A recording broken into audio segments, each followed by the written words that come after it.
I'm going to actually turn my camera here so I can actually. Hola. There we go. What do we have? We have a lot of people here in the Zoom Magad, in the Zoom room. And we have multitasking. This is where the multitasking is going on. So just to let everybody know, I'm looking at this screen. I see all of you here. I'm looking at this screen. I see all of you over there. You can see the layout here. There's Elliot. We have two Pauls and Sarah who's come in. That's our group here on the ground. We printed out text here. If anybody's around the corner that would like to join us, we have some text here for you as well, just so you know. And can you all hear us? Can you hear us? Okay, just fine? Awesome. We just had some tech difficulties, but Wendy's here, picking off my jacket. We're only 10 minutes late. Sorry about that. We just had some tech difficulty. We moved our screen. Do I have to yell or can you hear me if I just be calm, like, I just be like that? That's good. Okay. We had some tech difficulties this morning, just getting everything all set up. And we're here. We have a lot to learn together. I'm excited to, I know that I'm going to share, let me just make sure I can hear anybody. So let's see if anybody, let's get you Deb and Austin. Can you unmute for a second, just for so we can hear the levels here? Boker Tov. Good Shabbos. Hear that? All right. Yeah. All right. Thank you, Deb. You're welcome. Thank you. Since I have you on the line, why don't you, well, let me do this first. I'm going to chat over to everybody this morning's learning. And let's see which one. There it is, that one. There you go, everybody. There's the text for you. I know that some of you, let me know if you need a link there as well. I know the link sometimes is better for you all, but that'll be a bit of a share stuff for me right now, a little bit annoying. So if you need that, chat it over to me. I'm going to share the screen now. And Deb, why don't you do the breakout Torah this morning? Is that okay with you? Oh, I got to unmute you. Zoe, you can let people unmute themselves. You can just give them permission. That'll be fine. Do you mind posting it? I'm about to post it right now. So here we go. And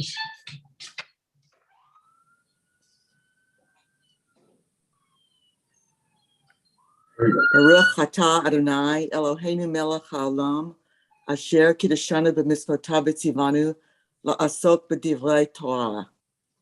Amen. Awesome.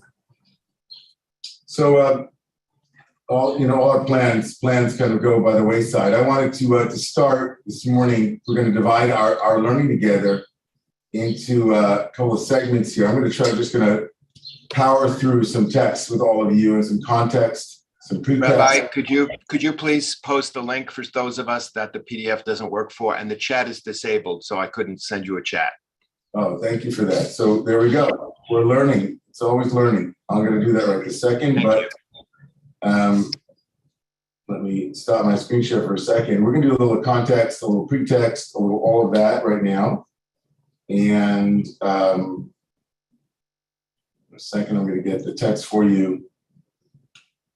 Let's see if this is it. I hope it is. Let me know if that works for you, okay? All right, Jake. There we go. Let's go back in. And let's learn.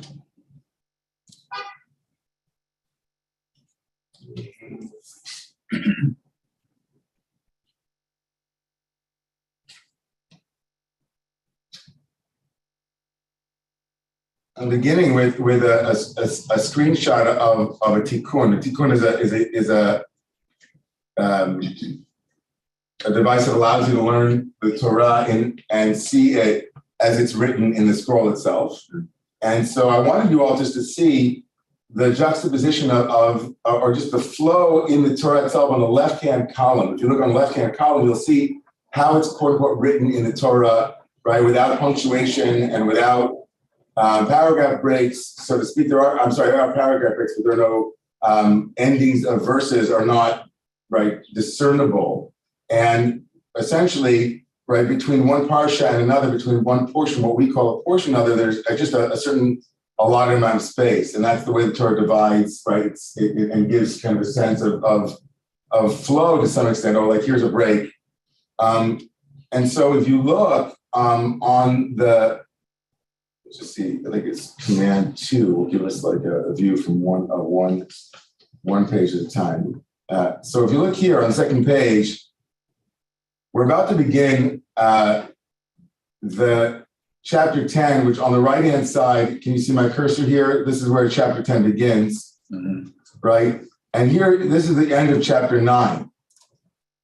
And this is where we're going to be picking up. And in over here on the left side, you'll see that there's really there's no break. It just kind of, it all flows, right? If you can see, you don't make out the actual Hebrew words or letters, you can see that there's really no break. What's distinguished on the right-hand side is actually indistinguishable on the left-hand side. And so, orthographically, or just the sense of a flow and the need to understand how things that are juxtaposed, why they're juxtaposed, is really a vital component of interpretive of our modalities, right? So that's kind of so here we go. We're going to start with a basic overview and make this a little bit bigger for you. Follow along here in the room.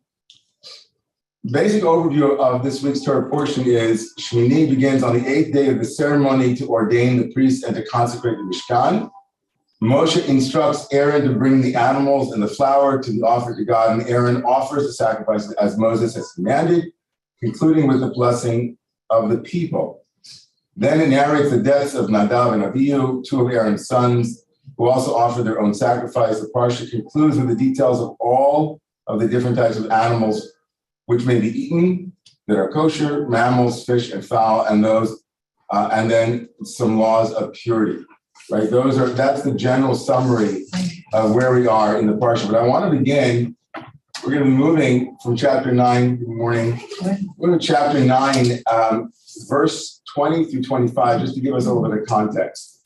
A little bit of context before, or I should say, a little pretext to the story of Nadav and Abihu. We're going to be talking about Nadav and Abihu. We're going to be talking about that very difficult parsha. The next 15 minutes or so will make up for some time, and in particular, we're going to look at right now the texts that are the preamble to the Nadav and Abihu story, the kind of, as I showed you, the end of chapter 9 and then beginning of chapter 10. We're then going to take a look at some of the texts of the Nadav and Abihu story across all of the Bible itself. There are 4 places we'll see that and just briefly touch that. And then we'll go deeply into, some of the sources on Nadav and Abihu, some of the sources about Nadav and Abihu, and Moshe's response and Aaron's response, and we'll listen for one another, okay? So there we go. We're in source number 2 on your pages. Right, they then laid all of the fats and the breast of the animals, and they offered them up. This is, right, the end of chapter 9 is like the tabernacle is about to be ready. It's being installed. It's being invested. These are the sacrifices, and Aaron is engaged in all these sacrifices, right? All of these things are happening. The Chazot, the Shok HaYamin in verse 21. Henif Aharon, Tenufalef Nadonai Kashit Tziva Moshe. And then Aaron does this waving of the offerings, which is kind of the ritual of the priests in front of God with Adonai, as Moshe has commanded. Vayisa Aaron et Yadav el ha'am. And then Aaron lifts up his hands to the people, verse 22 rather, and he blesses them, Vayivarchem. Vayered me'asot et achatat ve'olav yesh lamim. Verse 22. He blesses the people. We don't really know what he blesses them with. He lifts up his hands. And according to the Midrash, this might or might not be the actual blessing of the priest with the hands in the framing of the shin. Of course, it hasn't yet been introduced. So in order to imagine that that's actually what he does, it's a little bit confusing. Did he, the Torah hasn't yet given him the commandment to bless the people with the famous priestly blessing. So why would that be the blessing here? But in any event, could be that. A lot of commentators say that it's called a brachas tuma. It's a kind of mysterious, hidden blessing that happens, but really it happened. He knew how to bless them already, but only later in the Torah he gets the commandment. Whatever it is, he blesses them. And then it comes down from from performing this. Verse 23. And now Moshe and Aaron, not just Aaron, but Moshe and Aaron together enter into the tent of meeting. They go out and they bless the people together. Also beautiful, interesting, a lot of commentary. And then what we want happens. And the presence of the glory or the Shekhinah, the presence of the divine now is beheld, it's seen, witnessed.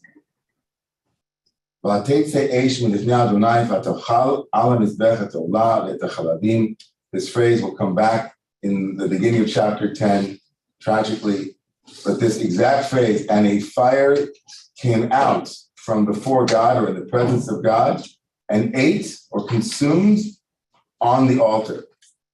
The Ola, the Chalavim, the holy bird offering, and also the fats, Vayar Kola'am, and the people all saw, or they were afraid, or whatever that means, Vayar, Vayaronu, and they broke out in Rina, like exultation, ecstasy, joy.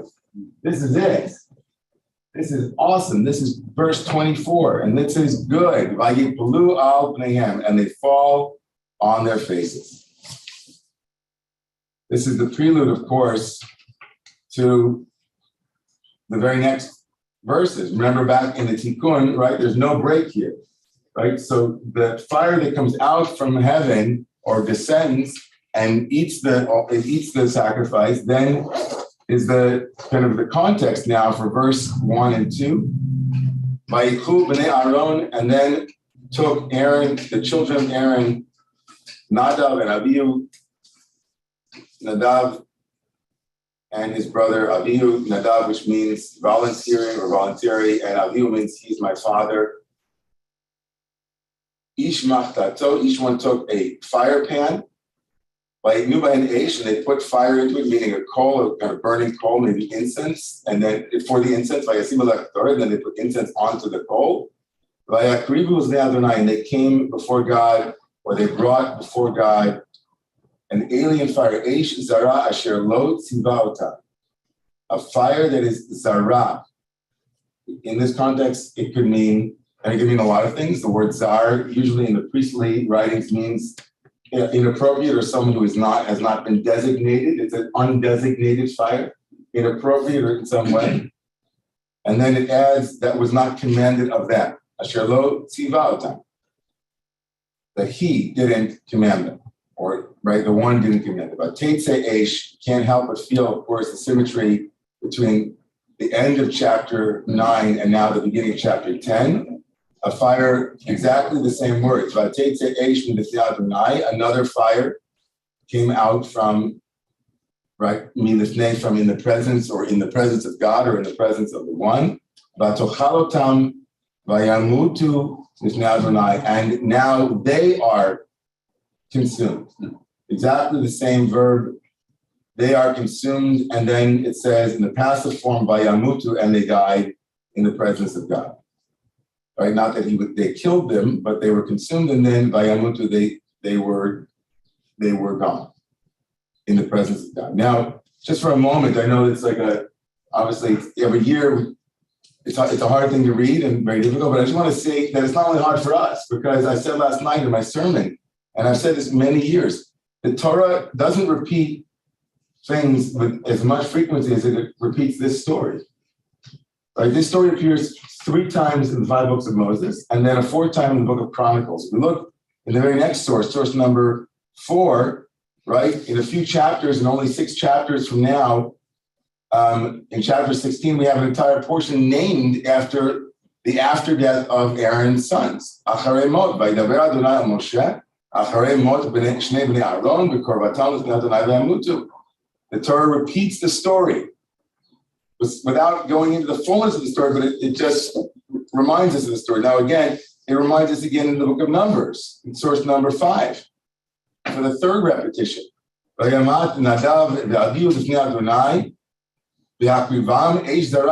there's in the book of Numbers a slightly more full story of what took place, right? Reminding us of the Eish Zara, the fire that was, an outside fire, a foreign fire, an alien fire, and then it's in the context also of the census, and says that they had no children, and lets us know that Aaron's 2 remaining children became the priests in their place because they had no lineage themselves. It repeats itself finally in Divrei Yamim in Chronicles, source 6.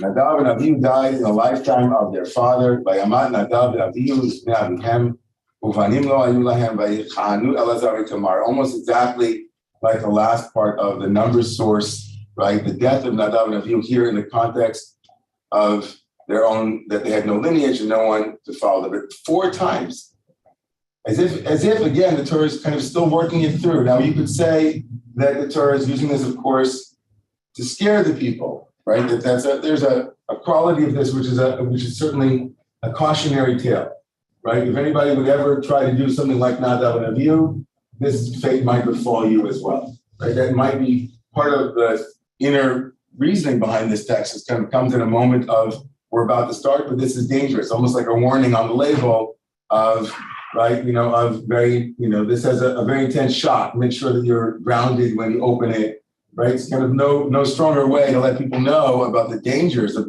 having a tabernacle and let them know that, it's not always going to be safe, right?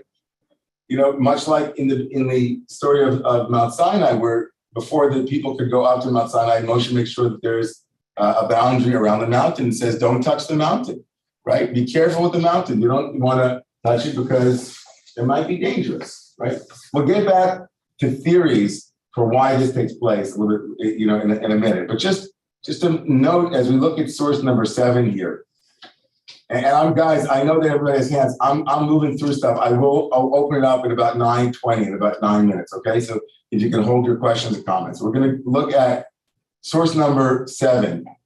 And we're going to go deeper into the sources from this week's Torah portion and look at a number of words that actually are the words that become the meaning-making words or the opening for Midrash.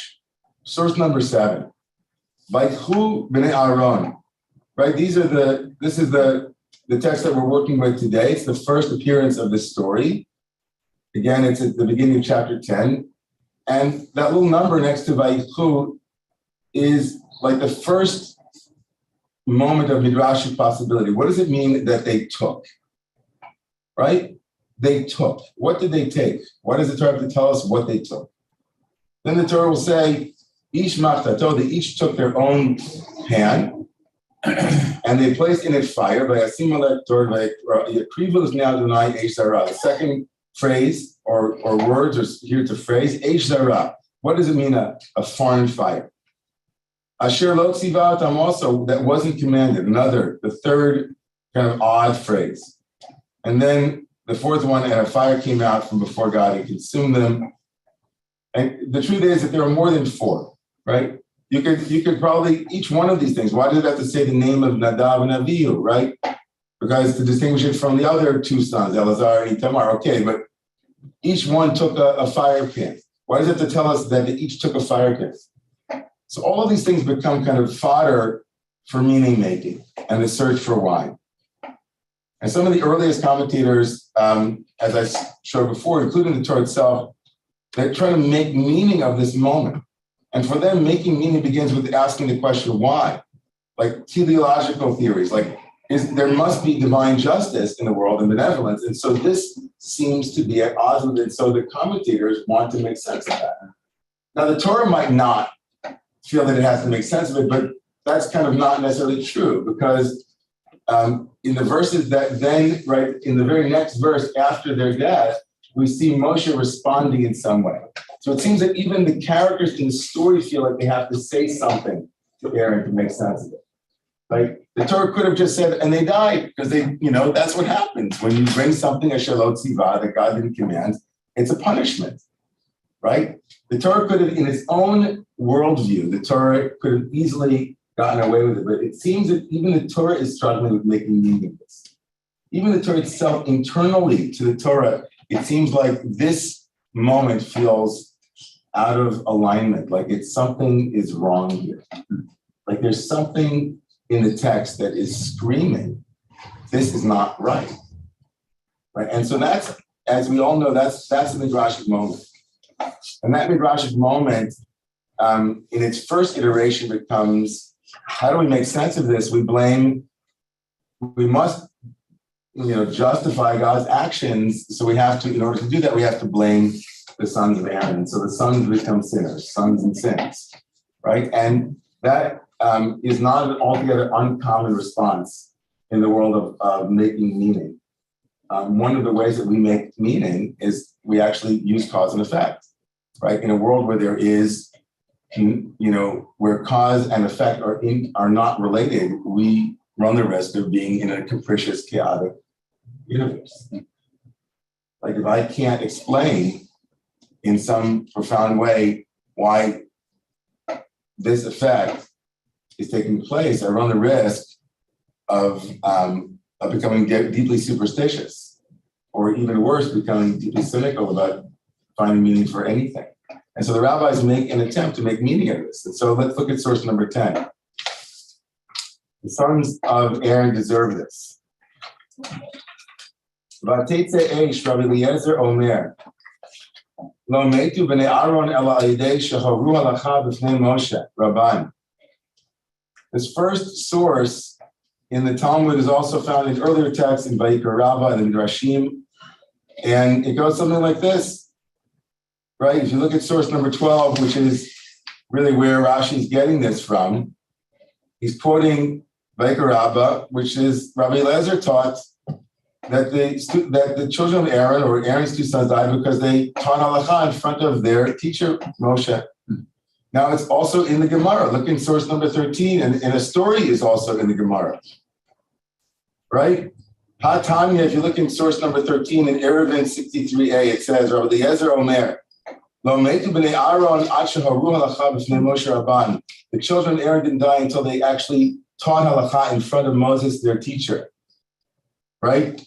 And Talmid echad haya LaRabbi Eliezer. If you look at in the story, it says he once had a student, Shahara halacha b'fanav, who taught halacha in front of Rabbi Eliezer. Rabbi Eliezer went home to his wife, whose name was Ima Shalom, mother of peace. Amazing woman, amazing story about her. And he said to her, Tameh ani im yotzi zeh shnato. I'll be surprised if he makes it through the year, he said to his wife. V'lo hotzi shnato, he didn't make it through the year. Amra lo, she said to him, Navi ata, are you a prophet? Amar la, lo navi anochi, v'lo ben navi anochi. I'm not a prophet, I'm not the son of a prophet. Ela kach mikublani, I have received a transmission, an oral teaching. Kol hamoreh halacha b'fnei rabo chayav mita. Anyone who teaches halacha in front of their teacher is chayav mita. It's corporal punishment. All right, unless all of you pack up your yarmulkes and other religious prayers and say this is not the religion for me, let's move into another idea from the rabbis. Rabbi Yishmael said, going back to source number 10, Rashi is bringing this from the Midrash.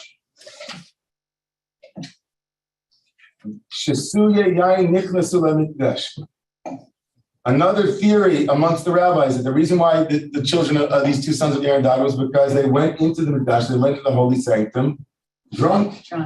They were inebriated. And how does he know this? He knows this because the very next part of the Torah, literally like in the next portion of this morning's parsha, we have the laws against serving in an intoxicated state. So apparently, according to the rabbis here, again, in their meaning making, they're grasping for straws. This must be the reason. You see, it's because they did something wrong. There was something that they did that's not right. There are at least 2 or 3 more of these looking for meaning moments, right? If you look at source number 14 in the Sifra, you see all of the opinions that we just brought and actually even more opinions There's another opinion which says that the reason the Torah tells us that they each brought their own incest pan was because they were not in union. They weren't in communication. They weren't slacking with each other or WhatsApping each other saying, are you bringing the pan? Are you bringing the pan? Shalom. They were not doing itzah. They weren't advising with one another. And that showed a sort of disunity. And that also becomes a moral lesson for the rabbis for what we take away from this. There's even an opinion. Look here. Look in source. Go all the way to source to the Shla on source number 19. Source number 19 is from Isaiah Horowitz, the Shnei Luchot Abrit, the Shla Kaddish, a great mystic who wrote. If you look in the English below, I'll read the Hebrew. HaTorah nikres or kihi me'ira, v'chein nikres eish. The Torah is called light, and it's also called fire, compared to fire shul me'ir, that could also bring illumination. He said,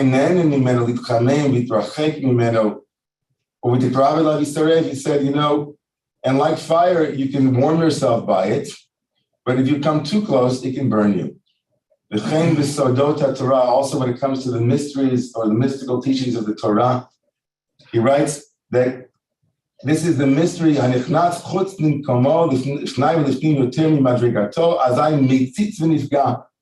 He says we have a story of the four that entered into the orchard, the mystical teachings of Torah in Tractate Chagigah, famous story of rabbis who were very involved in mystical arts and mystical contemplative practices.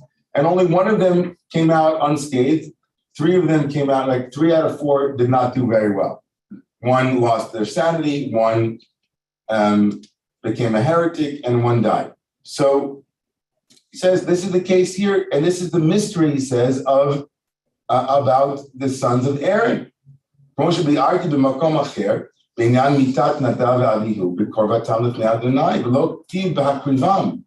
notices a textual anomaly. In the text, it doesn't say in their bringing an offering, in the Hebrew grammatical form, in the offering that they brought. It says in their coming close.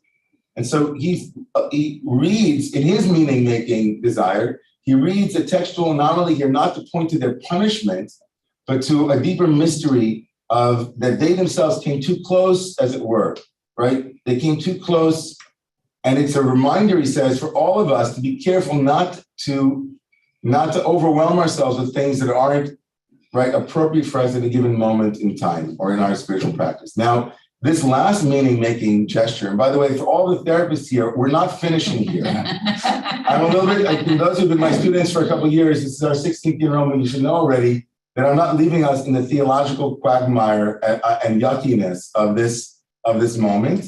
I'm just inviting us, for a moment to see the way that our tradition struggled for meaning here and to not judge it, but to notice that this is in fact a very natural reflex that might not be the most skillful, but there's a nobility to it, even if its expression is not what we ourselves think is the most powerful and the most skillful way to react to tragedy or trauma. And I just wanted to bring us from the Shla, from Isaiah Horowitz, who said that you can read this text as a warning, not as a cautionary tale about the dangers of a vengeful God, but more in the mystical realm of this is what happens sometimes, right? It's dangerous, he writes, to be involved in things that are not at your level.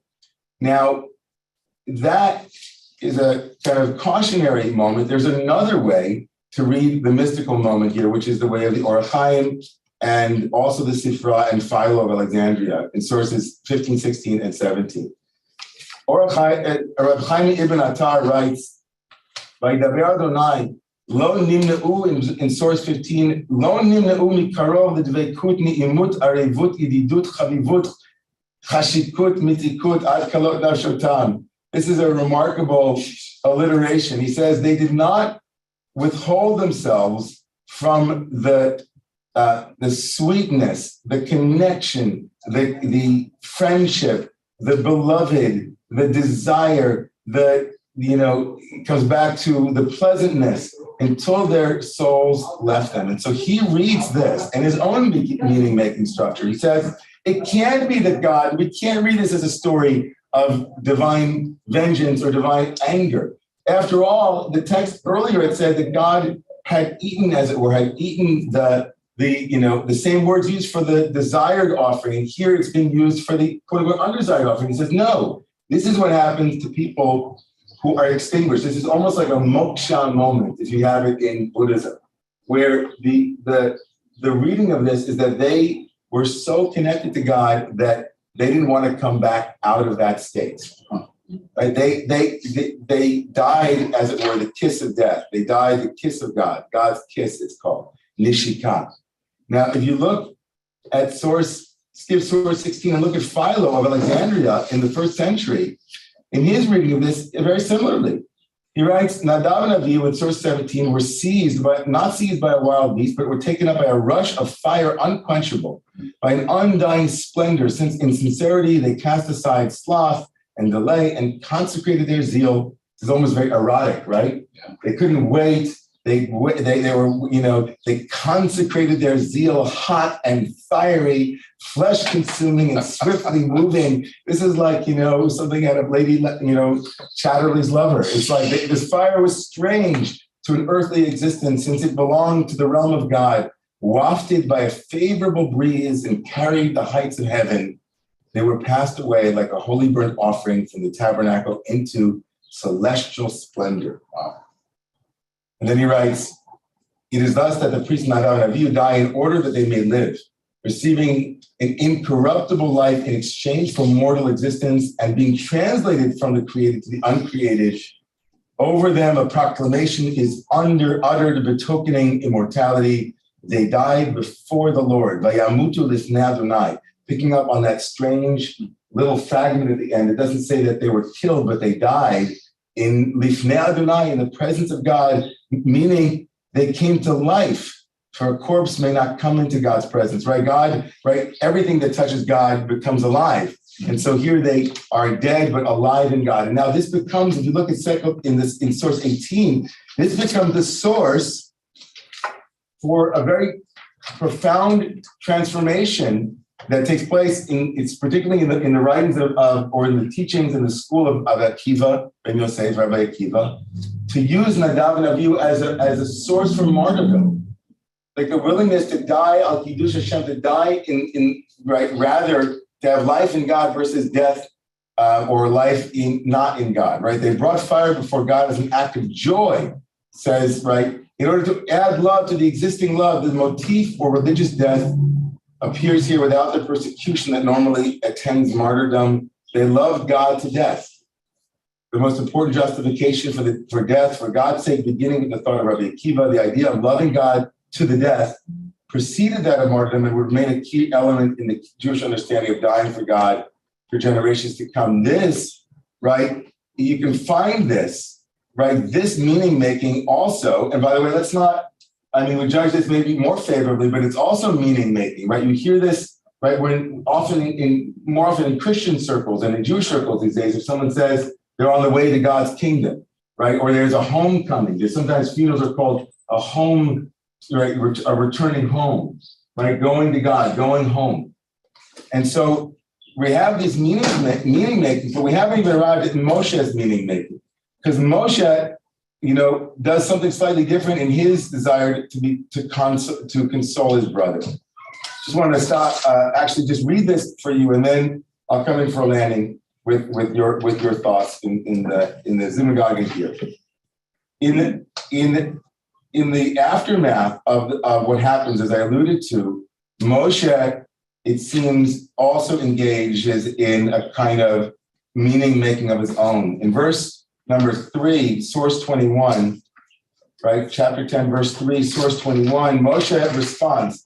Now, Moshe's nephews have just died. It's very shocking. And so maybe Moshe should be silent. Like maybe, I don't know, maybe Moshe should turn and try to figure out what's going on. But Moshe turns to his brother and he says, this is what God has said, right? This is what Yudhe Vavhe has spoken, saying, V'krovai Kaddish, through those permitted near to me, b'krovai, those who are karov. The word karov here is very much right connected to the word korban. And what they did is they came close. B'krovai, in my close ones, I will be Kaddish, proven. This is the brilliant text of Everett Fox, brilliant translation, proven holy. I will be made holy or proven holy. Before all the people, I will be accorded honor. This is what Moshe says, and the punctuation here is added by Everett Fox, that little exclamation point, as if Moshe in the screenplay here is saying, right? This is what God had said, and Aaron was silent by Yidom Aaron. And what was Moshe's consolation here? What does Moshe say? So we don't know. He seems to be saying that this is what God has said, and Rashi seems to feel that he means God has said it somewhere else. And so look at what Rashi says Moshe means in source 22. This is what the Lord has spoken. Ve'hechan diber. Where did he say this? So Rashi assumes when Moshe says, thus has God spoken, that it's referring to some other place in the Torah that Aaron might know. But we don't really know what that means. So Rashi says,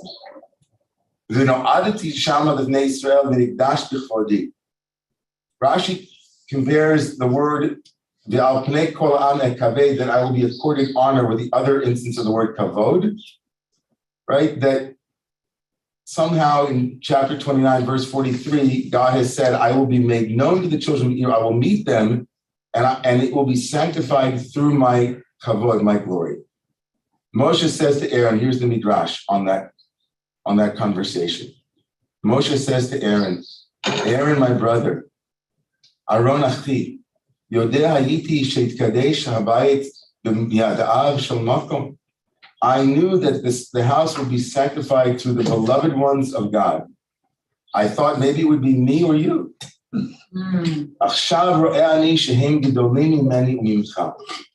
Now I see that they are greater than you or I.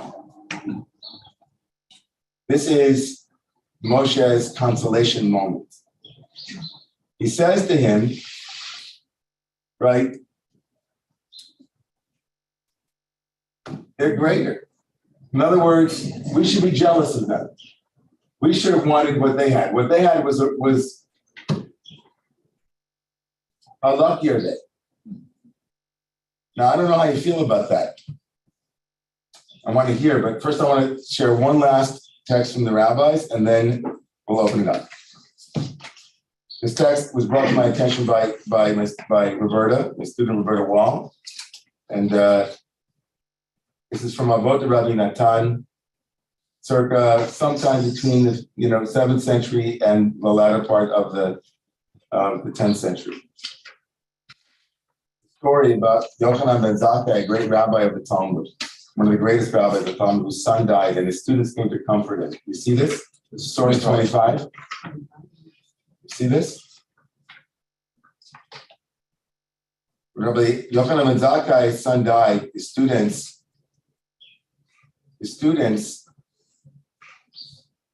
came to comfort him, and Rabbi Eliezer came in and sat and said, my master, if you please, may I say something? He said, speak. So he said, Adam, the first person, had a son who died, and he accepted the comfort. He allowed himself to be consoled. How do we know that he accepted comfort? So he quotes a verse, so too you should also accept comfort. And he replied, in other words, Yochanan ben Zakkai said to him, is it not enough that I have my own pain, but now you remind me of Adam's pain? The same thing happens. Yoshua comes in and says a similar thing. He tells him about Job, who had sons and daughters. The same thing happens. Yochanan says to him, is it not enough that I have my own pain, but you're going to also remind me of Job's pain? Rabbi Yossi comes in and sits before him, and he says to him the same thing, this time about Aaron, this text today. And he says to him, it's not enough that I have my own pain, but you're reminding me of Aaron's pain? And then Shimon came in and did the same thing with King David and how he lost a son, right? He says, I have my own pain, right? You have to add it. And then Elazar ben Azariah shows up and says to him, Rabbi Yochanan, let me give you a parable. To what can this be compared? It can be compared to a person to whom the king gave a deposit to hold, and every day he would cry and scream, "Oh, when will I be free of this deposit?" And so it is with you, Rabbi. You had a son who read from Torah, prophets, writings, Mishnah, Halacha, Agada, but then was taken from you free of, he was taken from the world free of sin. Must you then accept consolation when you've returned the deposit whole? In other words, you did your job. You were given a child, and now you did everything that was expected of you, and you gave back the deposit in like you didn't use any of it. It wasn't like you gave it back. Perfect. And on this, Rebbe Lazar said to him, "You have comforted me as people are supposed to." This last source before we open it up, and then I also had a couple of more teachings that I wanted to share with you from Roberta, and also about Aaron's response. This last teaching is just, I'm not sure, in this meaning-making moment, it reminds me very much of Moshe's meaning-making, at least in the way that the rabbis construed it. Moshe doesn't say they sinned. Moshe doesn't say they had a mystical union, so to speak. He doesn't say anything about it. He says, you know what? I had an intimation that something was going to happen. I thought God was going to do something special, and I thought it was going to be with us. In our worldview, I would have gladly done that because it kind of means something, right? It would have been to be offered. But I didn't know it was going to be them. So clearly they're completely free of sin. They're holy. Now, again, it's like, what a strange thing to say to your brother also in a certain way, like he's trying, just like the other four rabbis are trying. And it's curious, I think, to me, why Rabbi Elazar ben Azariah was able to break through to Rabbi Yochanan, right? Right? What was it that he said, or did he say something, right? Like, in essence, right, those could be comforting, or it may not. I mean, it's clear from the rabbi's perspective that it was a kind of sort of comfort. But ultimately, the rabbi is saying in the Talmud that the greatest comfort one could ever offer someone is to allow them to be in the space of silence, to say nothing. In fact, the rabbis in the Talmud go so far as to say that when you walk into the house of a mourner, you should not say anything. In fact, the rabbis in the Talmud say that the greatest thing that one can do in the house of mourning is to be quiet, just be quiet. And so Aaron's response to his brother is remarkable, because Aaron says, "Vayidom Aaron," it says in the verse, and he was quiet. What does that mean that he was quiet? So a lot of people have read into his silence that he accepted this, that his silence means that, Rashi says that he accepted it. And it was in the honor of his having accepted what Moshe said to him, the consolation Moshe gave him, or the decree, that he was then spoken to directly in the very next verse. Aaron was not spoken to directly often, and so the very next verses are Aaron is spoken to, or in a couple of verses. There are opinions that say that his silence, though, was actually not just the silence of acceptance or acquiescence, but a silence of, or inner peace, but a silence that actually has a cry before it. If you look at the amazing teaching from the Ramban, source number 28, and then I promise you I'm opening up. The Ramban says, "Vayidom Aaron shaya bocheh b'kol." He actually says, you know what? In other places in the Torah, we also do this. We actually tell you what's happening behind the words. And it says that he was silent, but he wasn't silent. He cried. He screamed. He let out a shrai. He wasn't only silent. He wasn't only accepting, as the sources say. Like Adorno, who said perennial suffering has as much a right to expression as a tortured man has a right to scream. And even though after Auschwitz he wrote that there can't be, he was asked a question about whether there could be, in fact, poetry or culture after the horrors of Auschwitz. Like, how could we get back to meaning-making and cultural construction in the face of absolute radical and horrible, unimaginable suffering? He said a scream was still something that was absolutely appropriate. And so here we have how our tradition makes meaning with that which defies meaning. Like all of us, it searches for an answer. And in some ways, the answers are sometimes worse than the silence, right? That would be the most appropriate response to some degree, or the ability to be in presence, as Roberta wrote in the sources that I sent you, that to be with somebody in silence does not mean to be acquiescent. Like Moshe's response, as noble and as understandable as it is still a response in the face of something that unimaginable. And maybe Moshe himself could have been Vayidom Moshe. Maybe Moshe himself could have been silent in some ways. So I'm going to open up. I know that there are hands up, and I also want to honor, we're going to go till really close to 10 o'clock. So we have another 15 minutes. We'll go till 9:55 if people can stay. And I invite everybody to please be as brief as possible. We're going to start. We're going to take 5 people in the Zoom, and then I'll open it up for you folks as well. Okay? Would you like some coffee? Thank you so much. Okay, go ahead, Jay. Thank you.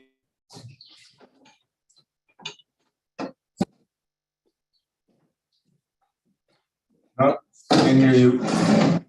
It was on mute. Here we are again. Meaning making, especially responding to trauma, that's a biggie. I didn't hear your Dvar last night, so if you mentioned this, I apologize. But there is a 5th mention or reference, which I think, poets have a thing called the slant rhyme, where the rhyme is, and could be very, very powerful. And that 5th incident to me, which really raises the stakes here, is Korach.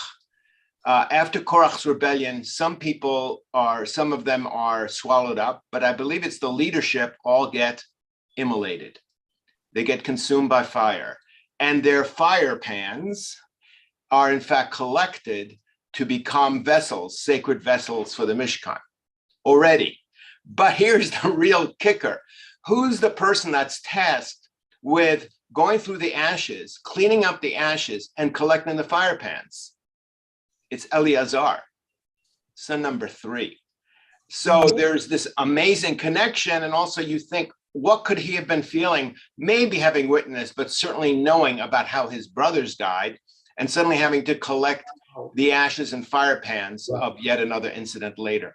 So that's a 5th, to me, reference that raises the stakes to me for trying to find meaning. I'm going to interrupt people just as we get to the 1-minute mark. I'm sorry, Jay. I'm just going to have to, but thank you for bringing that. And I think it's really, really beautiful that you brought that, because I think that the aftermath of trauma, especially this trauma, it's not only how Moshe responds, but the way the Torah also responds, which is that in Acharei Mos, like everybody has to keep going back to this.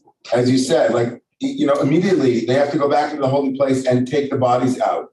And then in Acharei Mos, Aaron himself has to go back into that place as well. There's a kind of exposure therapy that's happening. And also, as you're saying more alchemically, that who knows what Eleazar and Itamar, what they're experiencing too. They're called notarim, they're remaining ones. And then, as you said, they go back and do this work of processing, and it becomes a very important part of the Torah's own meaning making. And maybe meaning making, the Torah ultimately says, can't be made unless you go back in and figure it, like you have to do the journey yourself. It's your own hero's journey, right? Those who've had this intense experience will make meaning as they re-engage it and reapproach it. Thank you, Jay. Barbara, go ahead. Everyone, Shabbat Shalom. Thank you for all of these really incredible readings this morning.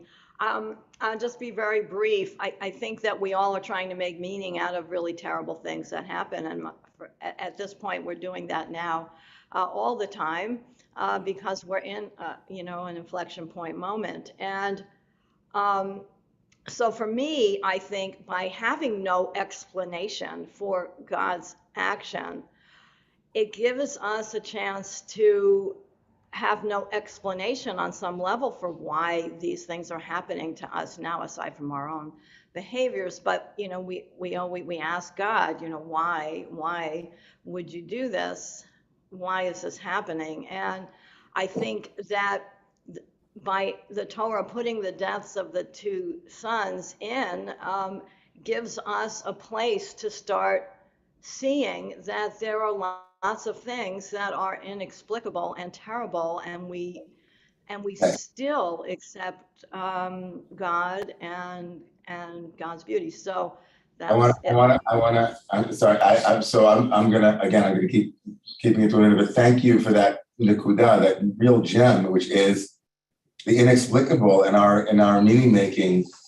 We have a scratch, and here the Torah comes along and points the finger towards the unknowable, even as it tries to make meaning, right? And certainly people took this story as a typical way to make meaning, again, which is to look for causes. And maybe here everything is confusing so that we recognize that sometimes we just don't understand.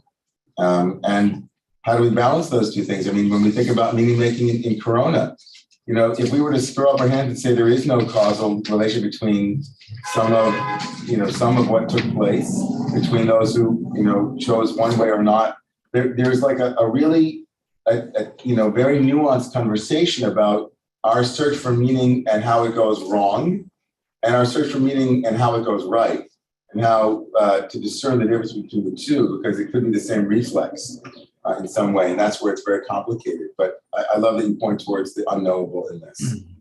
Daniel, Sandy, and then we're going to open it up. Go ahead, Daniel.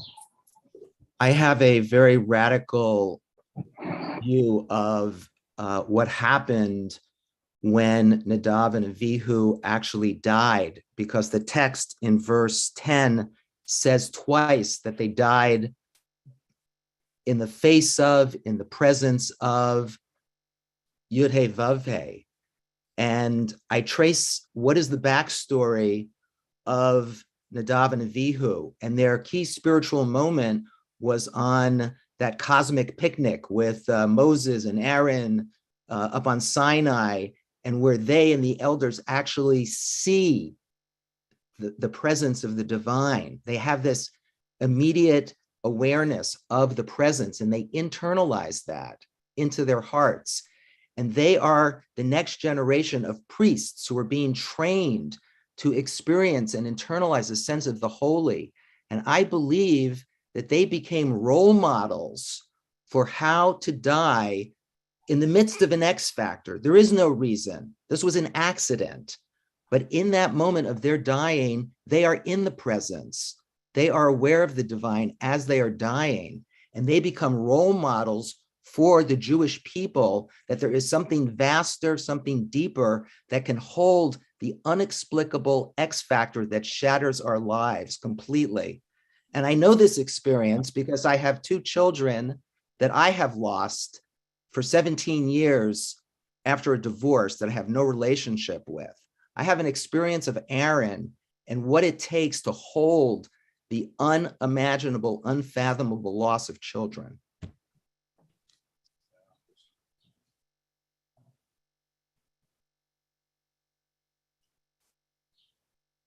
Thank you, Brother Daniel. I appreciate your sharing such a vulnerable place. And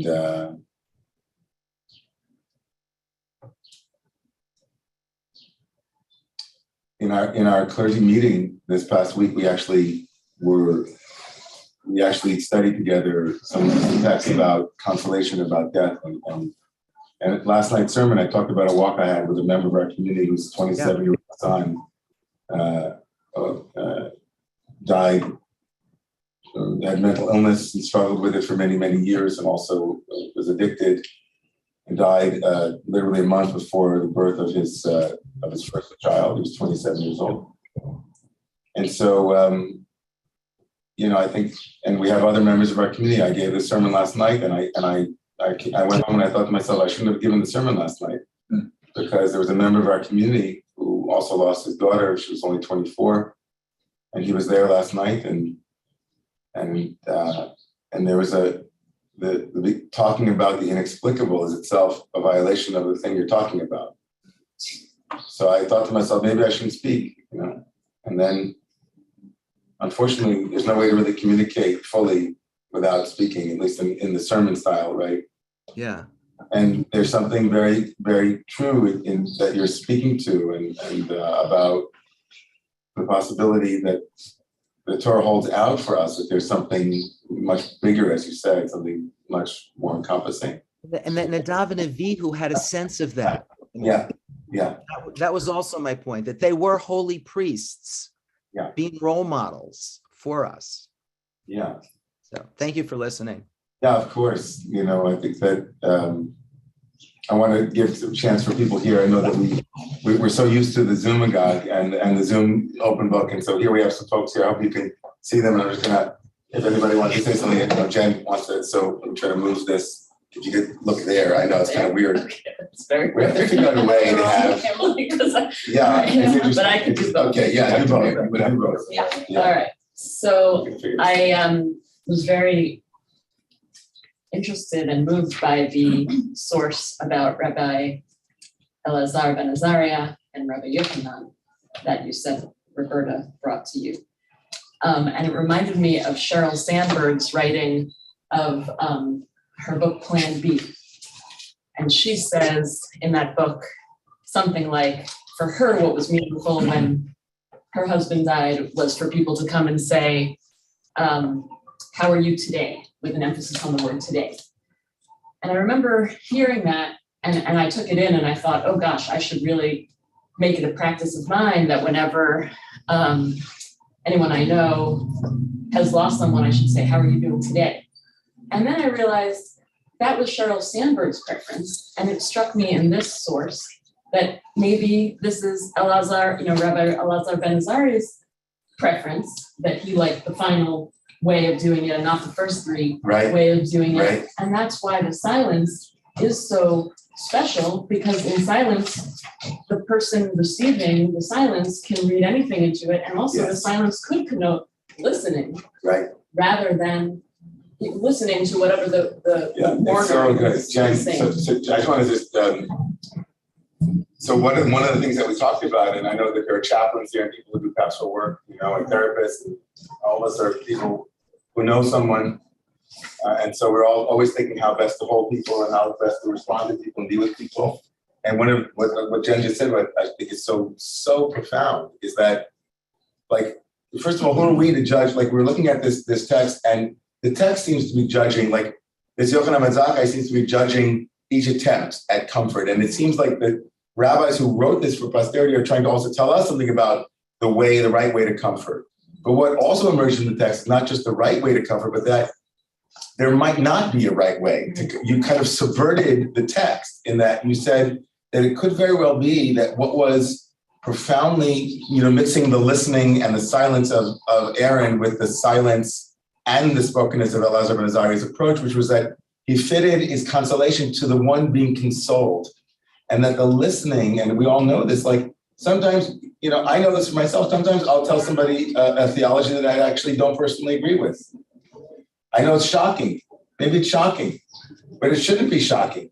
If you're sitting with somebody and you listen deeply enough to what they need to hear in order to be consoled, absolutely. I was sitting in Florida with someone. I think I've told the community this story that a month and a half ago, I think I was in Palm Beach, and I sat with somebody who's an evangelical Christian who happened to be a business partner of somebody that we went down to meet with, and he wanted us to meet this person. And the man began to tell me a story of his own conversion, like his own awakening in Christ. And I was listening, and he said a couple of things that I found deeply problematic about Jews and coming to Jesus and that kind of thing. And I held my tongue a little bit because I also heard in him a desire to tell me something else, and then he did. He said, how I came to Jesus was my 2.5-month-old child, my first son, God took him from me and my wife. And he began to talk about what he believed about it. And I don't believe any of what he said. But who cares? Like, I wanted him. I saw he was telling me how he made meaning of it and the depths of how it was giving him succor and how it got him through his life and how it dedicated him. And when I went for a walk with my friend, I said this last night, I went for a walk with my friend who lost his son, his 27-year-old son. He brought me into a room where he had made a Torah, and that's what he did. he made a Torah to honor his son's life. And he was holding the Torah like he was holding a baby, like he was holding his own son. He was holding his Torah. And at that moment, I didn't want to be reductive and try to imagine, is this a, is he grieving the right way? Is he crying the right way? And there was a way that my silence, but not just my kind of past, but like my active engagement with his feeling world and where he was, it allowed me to dance with him, I felt, or he told me. And that I know all of us have had that experience where, there are times where someone comes and says, can you help me make meaning of this? And you listen deeply and you engage. And sometimes you listen deeply and you say something that they need to hear to get through. I think that's a very deep insight, Jim. And I also want to honor it. Yeah, and Sarah, thank you for that. And I could turn the camera. Sarah, can you? Yeah, you can. So two brief thoughts. First is the strange fire that they had reminded me of this modern problem of people in spiritual emergency, especially people who try to like the ambivalent use of like psychedelics to arrive at transcendence, and how sometimes this is really helpful and sometimes there's casualties, right? And so seeing these boys as casualties of that very similar strange fire. And so that made me then think about like just tolerating ambivalence, right? So we try to find these ways of saying this is tragic and also it's they're really lucky and gifted, right? And so the season of silence, allowing for people to arrive at their own integration of their ambivalence, and then the comforting can come in when we don't have to just jump to one side or the other. This is terrible. This is wonderful. That we allow people to go through their own seasons, but we have to get space for that. And you So talked last night did about everybody the hear discomfort. that? Did people hear that? Or you could all hear that. Okay. I'm going to close with this ambivalence that Sarah's speaking to. I think that it's impossible. I think it's impossible to not want to make meaning of things, and it's impossible. I think that we're hardwired for coherence and for. It's just the way that our brains have been structured evolutionarily. We look for gaps, and it's hard to mind the gaps.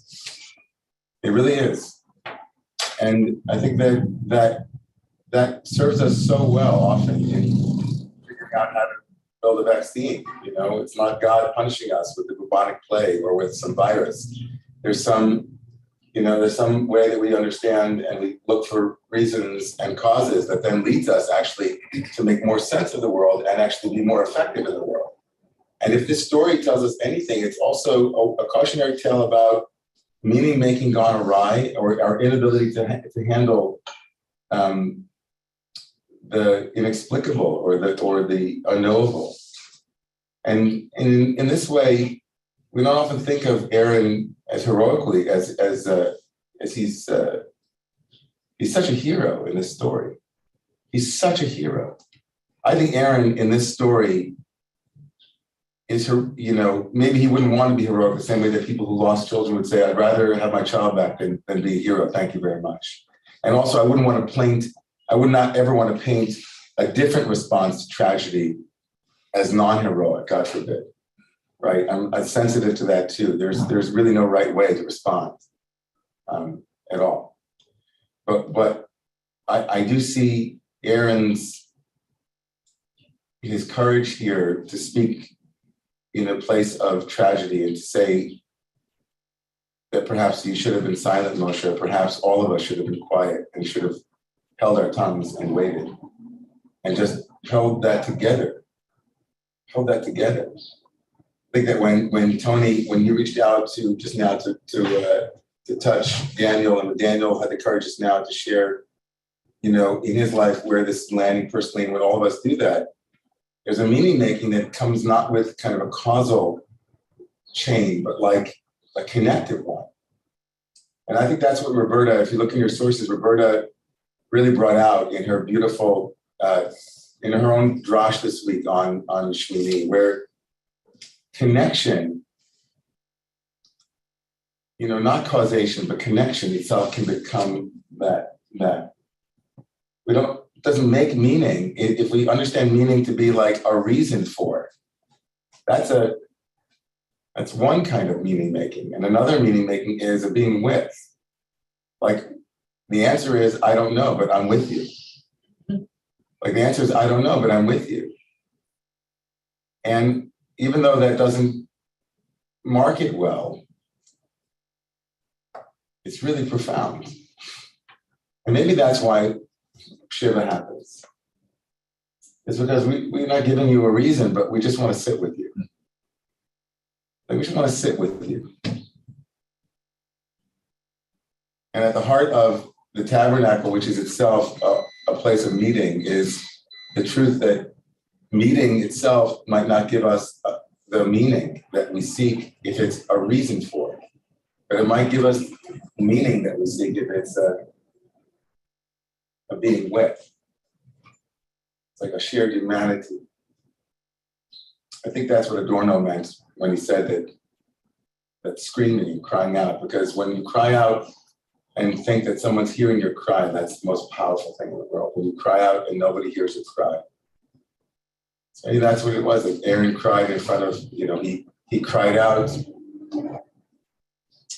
So anyway, so this is my attempt to bring some sources to this very, painful and difficult text in a time in our lives right now when all of us are screaming about things that make sense and don't make sense all at once, and it's all so intense.